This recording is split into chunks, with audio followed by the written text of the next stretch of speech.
Good morning. Morning. How are you today? Fabulous. How are you? Excellent. So let's Hope get started. everyone out What's yes. that? As I hope everyone out there is as fabulous as we are. Of course they are. We only associate with fabulous people. So Fair, fair. good morning, everyone, and welcome to the Dark Roast. I'm Donna Stroll, and I'm here with the lovely and talented Rose Short.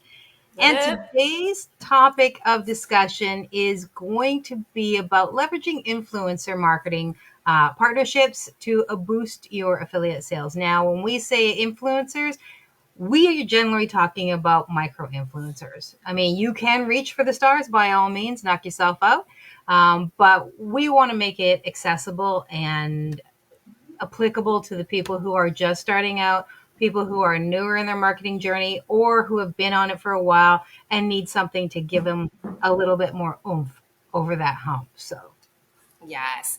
And when we say influencer and partnerships, it doesn't necessarily have to be somebody in your exact niche, which is where I think a lot of people get kind of confused. So, like, as a cold plunge influencer, you can absolutely partner with a workout influencer or a sauna influencer or something like that, right? If you're a marketing influencer, you can absolutely partner with like a software influencer or a tech influencer. So it opens up. Sorry, someone's throwing a fit. It opens up a lot more world because you both get to extend your views. And also, it's just a lot more fun and creative to work with somebody else. yeah, and it also maybe will expand some of your opportunities as well. Things that maybe you didn't think about before that now you can add to your business, right? Yes. So, um, together, these two things can be pretty powerful because they can help, bump up your sales. And the goal today is to sort of help you figure out how to do that, how to approach people, what's the right way to connect, and all of those sorts of things. Um, Trust is instantly scaled when you are connected with an influencer that people trust because people trust the influencers that they follow. And what does it say? 84% of consumers will trust recommendations from people that they know, pardon me, including influencers over traditional ads. So if you're out there screaming into the void, because sometimes it definitely feels like that, when you're partnered with an influencer who already has a following that knows, likes, and trusts them, you're really truly getting the benefit of that for yourself. Yep. And it gives you super niche targeting as well, right? So maybe your niche in general is more specific, but you're partnering with someone who is super, super micro niched. It allows you to reach that micro niche audience in a way that your algorithm probably wouldn't allow you to because it's not as laser targeted on your channel versus on their channel. And then, of Yeah. course, with your call to actions, right? You still want to have call to actions with your influencer partnership content because it can still come across as authentic, especially if you guys you're call to actioning each other, right? Like Yeah. you can talk about how great you are only for so long before you're egotistical or full of yourself, but your best friend can tell everyone how great you are, and no one thinks anything of it. And it's kind of the same concept of they're hearing how great your product is or your service or whatever, but it's not from you, and that tends to be more palatable for most people. And I don't know about you, but for me, I have a much easier time promoting someone else than I do promoting myself. Yeah, Right? If I know that 100%. you're amazing at something, I have no problem telling people she's amazing. Like, go to her. She knows this, she knows that, she can do this, she can do that. She's fantastic. If you need help in this, this is the person that I would go talk to. Right? Whereas me, I'm like, yeah, I might. So there are some strategies and some hacks that you can do that can help you. So like number one, start small. All right. You're going to think micro. Don't get hung up on like Kardashian size, influencing. That's ridiculous. You're not going to, very unlikely. I'm never going to say no because things happen, right? But it's unlikely that you're going to immediately get to that point. Plus, it's really expensive. So you go for micro influencers. So anywhere from 1,000 to 10,000 up to 50,000 followers often provide like 60% more engagement than the really, really big ones. So they actually reach out to the people who are reaching out and following them, who are commenting on their stuff and all that sort of stuff. So they have a really good reciprocation, a really good engagement level, which really helps you when you are trying to do your thing, especially if you're going to connect with them. Also, it makes them much more approachable, right? Because they might actually listen and read and do those things. Um, Hmm. you want a win win pitch. So, influencers are content is king, right? That's their whole thing, right? So content ideas with easy monetization is a great way for them to, to consider your offer. So you want to make sure you present your offer as a value add to them. um, so that way this pays you for sharing what you already love, kind of concept. So you want to make sure that you're giving them value and that it's a value add to whatever they're doing. Because if you're just coming in with, I know you do this, and and I'd like you to, do this, I'd like you to give me a shout out or work with me, and they'd be like, what's in it for me, right? And that's Hmm. fair, Yeah. right? Because Well, it's that's what business. affiliate marketing is about, right? Yeah, it's business. So you want personalized codes and tracking is another one. So, like, say you are a product affiliate or a service affiliate, where you get your product codes or something like that. Maybe you go on do guest host, right? They chat with you or something like that, or and that's a great place where you can do those codes, or you can provide a code for them, which then they get a small markup for, or a small commission for, and then, or they have their own code that allows their influencers to go ahead and buy it. So maybe you're sharing in that, right? Those kinds of things. And then, as always, one post, many uses. We are, repurpose, repurpose, repurpose. If you do get on with an influencer, you want to repurpose content on your own channels. So if they do something, then you can take it and break it up and put it all over the place, saying, this person who's an influencer, somebody you trust, has, this is what they have to say about it, and this is how they use it, and that sort of thing. And you can turn that into multiple different little things to get out there, and you can repeat it lots of times. Yeah, and this is where not being afraid to share someone else's content on your channel or page comes in handy, right? So, like with Instagram, you can share someone else's video to your story. And I've done that many a times and given the creator a shout out because it's somebody that I know, like, and trust, or just really respect, or whatever. And if you've done that previously, or if you've done it a few times, they might even recognize your name when you reach out, and Yeah. know that you've shared their content without any kind of quid pro quo. And so it just makes it a little bit easier to have that conversation. Because, of course, like, the key thing to start with, right, is identify the right influencer, right? Yeah. You want someone who's authentic, who has engagement, who responds back to, people who comment. Especially, like, I look at how they respond to negative comments, because that's important to me. And then you Hmm. can use tools like Upfluence, Aspire, and other things like that to find someone you're looking for in your exact niche. And then, of course, you can search. Instagram, you can't really search as easily now that they don't allow, like, the following of hashtags anymore. Um, but you can still filter on Instagram and YouTube and things like that to find those influencers if maybe you don't have one in mind.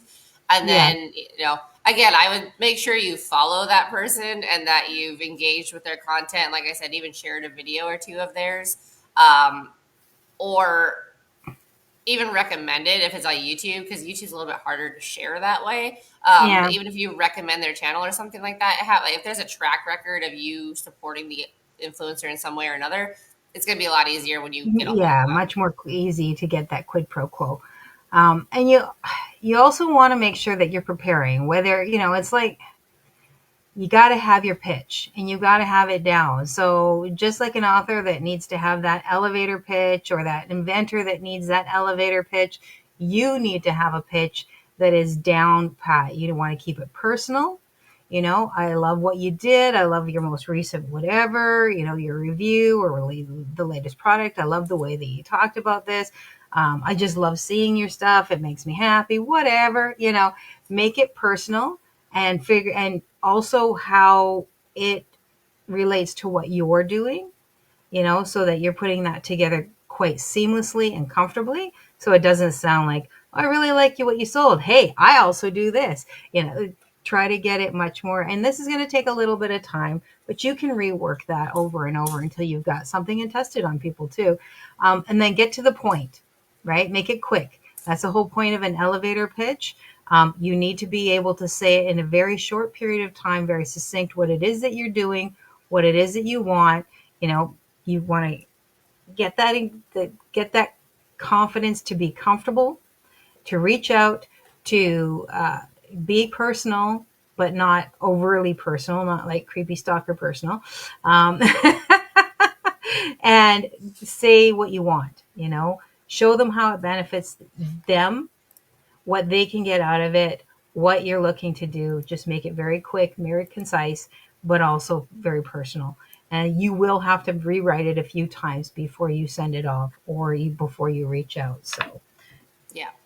I yeah, keep it simple. Like both your offer and your reach out should be simple, right? yeah, Have everything very clear and concise. Now, that's not to say that if there's a lot of terms and conditions or promos that you need to be transparent about, that you can't have a second page or a PDF of those things. But the email itself, the reach out itself, either if it's DM or actual email, should be a very short welcome kit, right? Like this would be your affiliate link. This is the product info. Here's some posts that we've done already about it that have done really well. Here's what we're going to pay you. Here's how we pay. Here's how often, etc. Right? yeah, And then you can share ideas with them and be like, this is what does really well. I know you do unboxing, so maybe we can send you one. You do an unboxing video. That'd be great, right?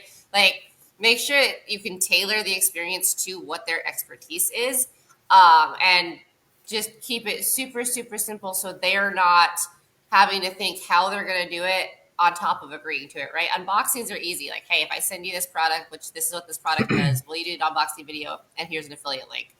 That's a pretty easy yes or no. If it's not an unboxing thing, it might be a little more difficult, but like it should still be that short and concise.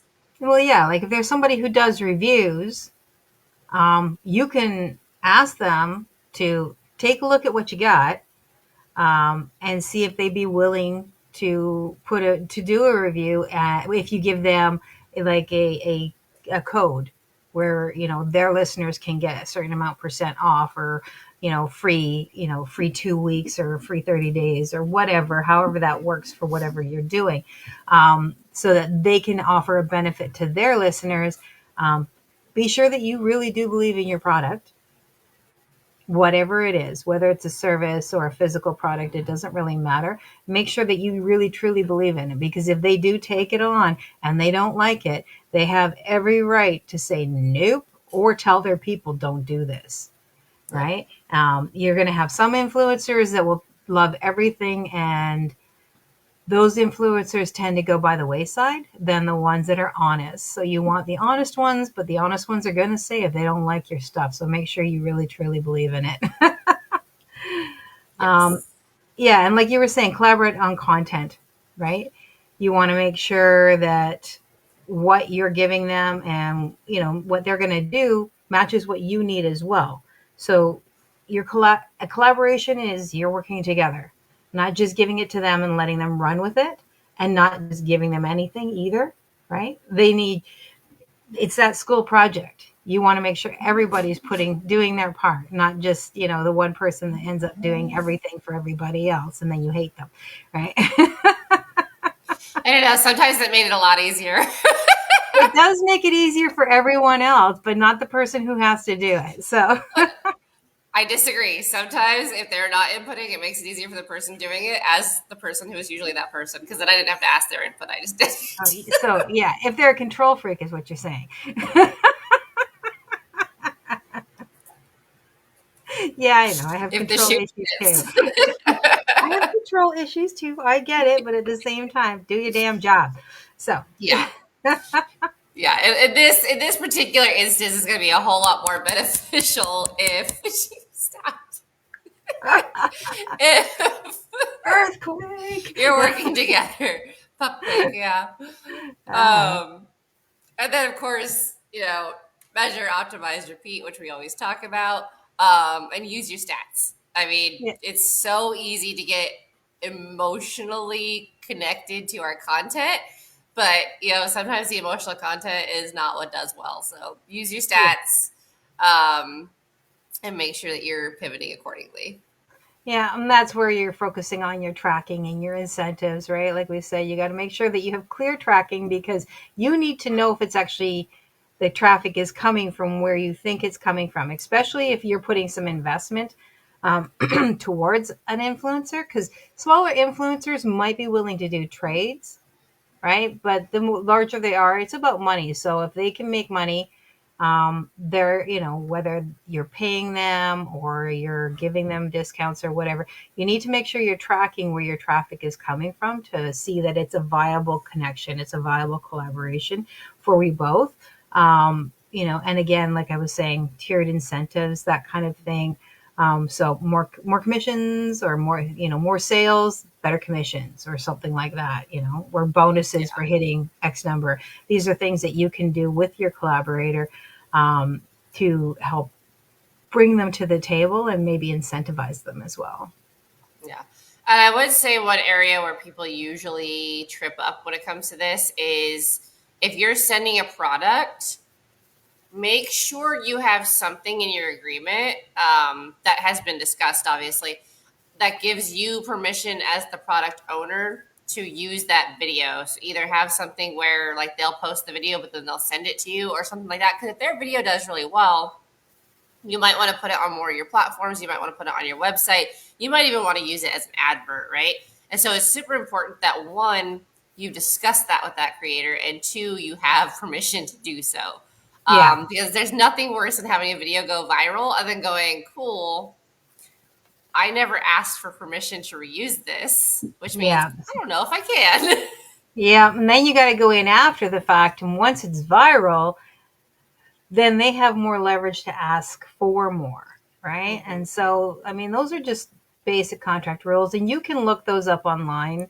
Like you can look up influencer contracts and all sorts of things, different kinds of contracts, really simple, basic contracts that you can go through and go, yeah, those rights seem acceptable. What are the rules here in my own state or my own province or, wherever I'm living? Whether it's your country, whether they're, it doesn't really matter. Figure out what the rules are for you specifically, what rights you have, and then also, making sure that they're covered as well. And no, you can't ask for everything, Yeah. right? Because that's a quick way for them to say no as well. So make sure your contract is fair and equitable. Yeah. So speaking of stats, we have some stats. It's like we So planned it. yeah. So 61% of consumers trust influencer recommendations, which, 60% is pretty good, right? I mean, the same as they would their friends and family. So, unless they have that little piece in their head that goes, oh, you told me to do that. I'm never, ever doing that. Never, ever again. Um, but, if there's somebody that they've followed for a while, they're going to trust that person more because they're going to have seen whether or not they are, you know, true to what they're saying. They feel like they have a connection. So that's important. And yeah, so if 60% people, 61% of people, they're trusting them more, that means that's a much more likely to buy audience. Yep. Yeah. What's Yep. next one? And businesses report earning $5.20 for every $1 spent on influencer marketing on average, That's which massive. is, yeah, it's pretty, especially when you consider a lot of these guys have like multi-$1,000 or $1 million budgets. Mm-hmm. That's pretty good just to have somebody on social media talk about your product. And these, as we're not talking Kardashian level Yeah. or, like huge, giant influencers, people with, several 100,000 people. We're talking about people with up to about 50,000 followers. So that's pretty big. These are people that's attainable for you, right? So Yep. And then 38% of marketers say that affiliate programs are a top marketing channel for acquiring new contests. So customers. So if so if these marketers, are saying that affiliate marketing programs are one of their top marketing, that's pretty good, 38%. So affiliate marketing is definitely something that people like, and you see it everywhere. Like we've said before, it's not, I think when it first came out, people were very uncertain. But the reality is that affiliate marketing is in absolutely everything. Like you just have to scroll to the bottom and you can Mm-hmm. see partner with us or affiliate program.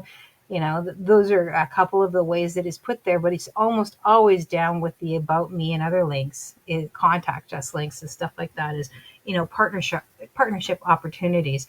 So that's why influencers don't have a problem with that. Like TikTok Shop is full of influencers who basically their whole business is influencing and affiliate marketing combined Mm-hmm. together.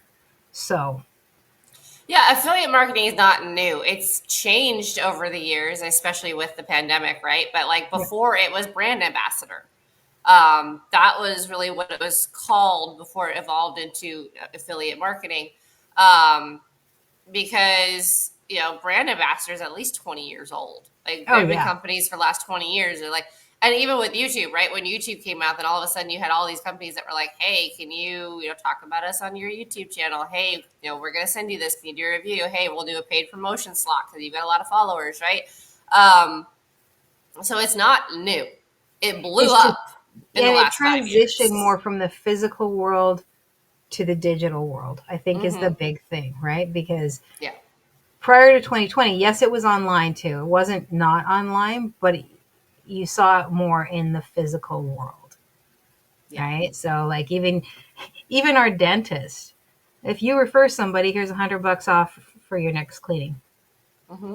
It's like that's affiliate marketing. Yeah. You're putting out that information for other people. You're getting something out of it. So Yeah, and sometimes it is negative, right? Like there are certain veterinarian clinics I will not go to because I know for a fact that they are sponsored and supported by a pet food brand that I don't approve of, or I don't like their process or what their ingredients or anything like that. So affiliations can be bad. Um, but again, this is where it becomes important to stick true to who you are, what your yeah, values are, what your belief system is, and make sure that you're reaching out to people that fit those same criteria.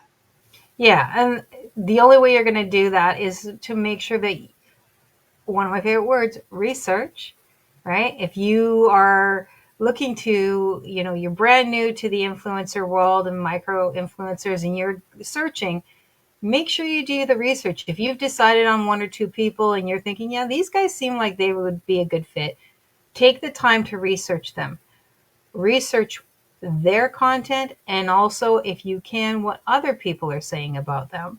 Because just because they have a ton of followers doesn't mean that maybe they also don't have an underlying thing where it just does not jive with you. Because to be fair, online is not real life for a lot of people, Yeah. especially people who are influencers.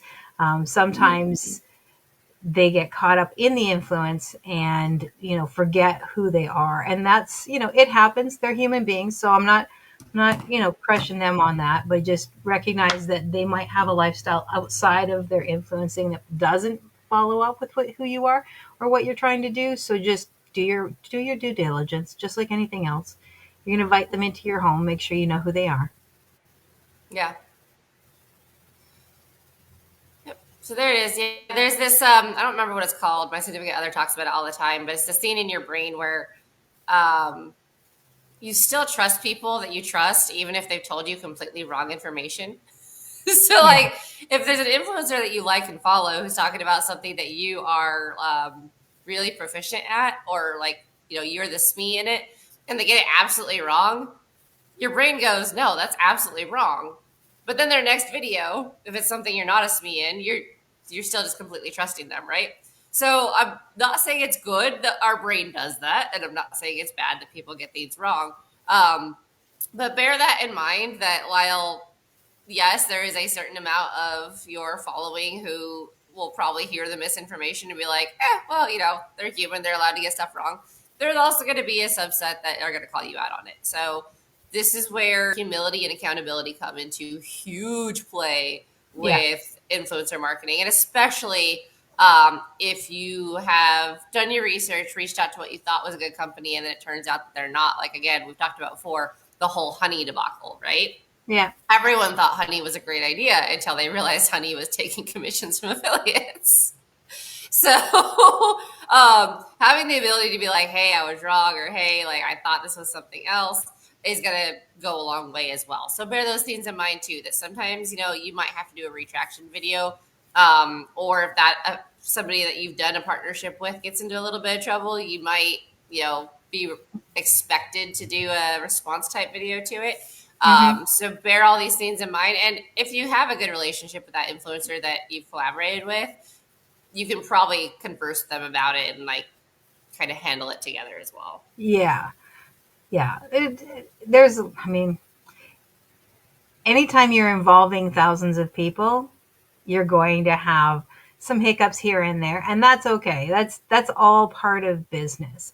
Um, but the goal is for you to connect with people and collaborate with people who are going to help get your message out there, help you sell, and then you also help them grow their audience or build their own little empire. So the point is for you two to work together, two, three, four, it doesn't really matter. Collaborations, right?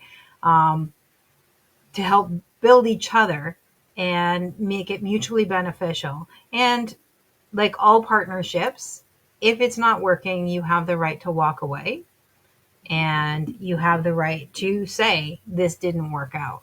And that doesn't mean that you're a failure. It doesn't mean that your attempt didn't work. It just taught you a little bit more. And the next time you go in with more information and a better understanding of what you need. And, sometimes just they don't work. And that's okay too. Right. I Yeah. think we get so caught up on our, oh, that didn't work, so now it's all a bust, and it's like no.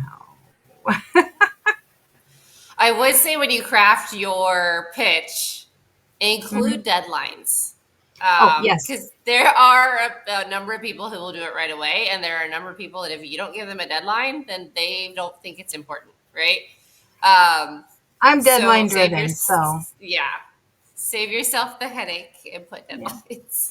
yeah, I'm deadline driven, and it's not because I don't think that what you gave me is important. It's just that my head is always going on like five or six different things at once, and so if there's no deadline, that urgency level is gone, right? So you just give me a deadline, and then that way, and that helps you too, because if they haven't reached out to you by that deadline, you can just follow up and not be angry about it. You can just follow up. But if you wait and you wait and you wait and they haven't gotten back to you, did they ignore you? Are they not interested? Like, just tell me, man, right? At that point, you start to get more and more frustrated, and then your contact is probably going to go downhill, where maybe they just got like five requests that day Yeah. and it just slipped their mind because it was one of the few that didn't have a I need to know now, right?